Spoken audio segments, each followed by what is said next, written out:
না, সময় শেষ হয়ে গিয়েছে। প্রশাসনের ভাইদেরকে অনুরোধ করব, ডিজিএফআই এনএসআই এর যারা রয়েছেন তারা উপর মহলকে জানান বিপ্লবী ছাত্র জনতার দেওয়ার সময় শেষ, তাকে এখনই নামাতে হবে। আমাদেরকে আর রাজপথে নামানোর, দাঁড়িয়ে কথা বলার জন্য, প্রতিবাদ করার জন্য আর বাধ্য করেন না। শুধু উত্তরা ব্যাংকের এমডি নয়, বাংলাদেশের যতগুলো প্রতিষ্ঠান রয়েছে, যতগুলো ব্যাংক রয়েছে, যতগুলো খাত রয়েছে, সকল খাতের আমূল সংস্কার করতে হবে। যারা ফ্যাসিবাদের দোসর তাদেরকে অপসারণ করতে হবে। পুলিশ প্রশাসনকে সংস্কার করতে হবে। ডিজিএফআই এনএসআই কে সংস্কার করতে হবে। আজকে দেখা গেছে বিভিন্ন জায়গা থেকে লক্ষ লক্ষ লোক নাকি ঢাকায় আসতেছে কিসের ঋণের জন্য। পুলিশ ভাইরা কি করছেন আপনারা? ডিজিএফআই এনএসআই কি করছেন আপনারা? আপনাদের কাছে কি এই তথ্যগুলো নাই?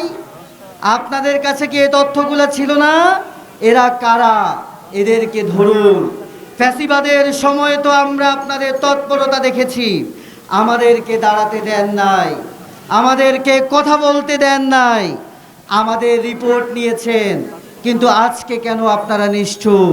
আজকে কেন আপনারা এই সমস্ত রাষ্ট্রবিরোধী ফ্যাসিবাদের দোসর, যারা জনগণের সরকার, গণ অভ্যুত্থানের সরকারকে বিব্রত করতে চায়, তাদের ব্যাপারে আপনারা তৎপর হচ্ছেন না, সেটি আমরা জানতে চাই। বন্ধুগণ, আজকে বিপ্লবী ছাত্র জনতার একটাই ঘোষণা, একটাই দাবি। এটি দাবি হওয়ার কথা ছিল না।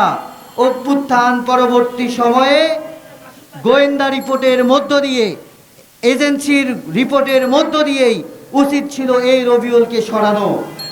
এখন আমাদের প্রশ্ন হচ্ছে, এজেন্সির লোকজন সেই রিপোর্ট দিতে কেন ব্যর্থ হয়েছে? তারা কেন ব্যর্থ হয়েছে?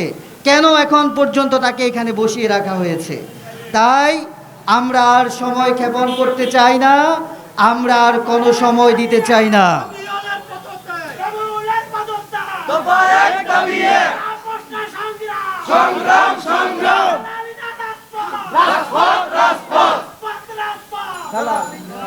তাই আমরা বলতে চাই, যারা এখানে সরকারের লোক রয়েছেন, আপনারা উপর মহলকে জানান, আপনারা সঠিক জায়গায় সঠিক তথ্য দেন এবং অনতিবিলম্বে এই মুহূর্তে এখনই রবিউলকে অপসারণ করতে হবে।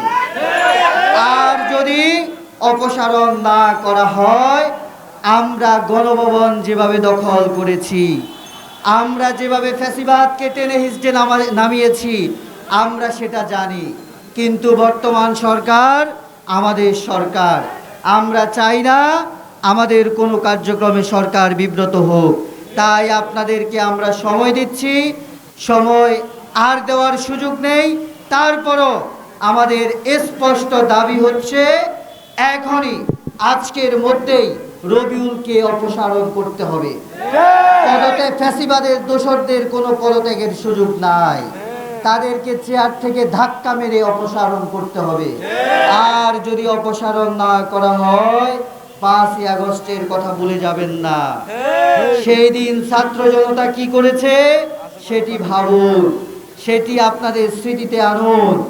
আমরা সেই সময়ও ছিলাম, এখনো আছি,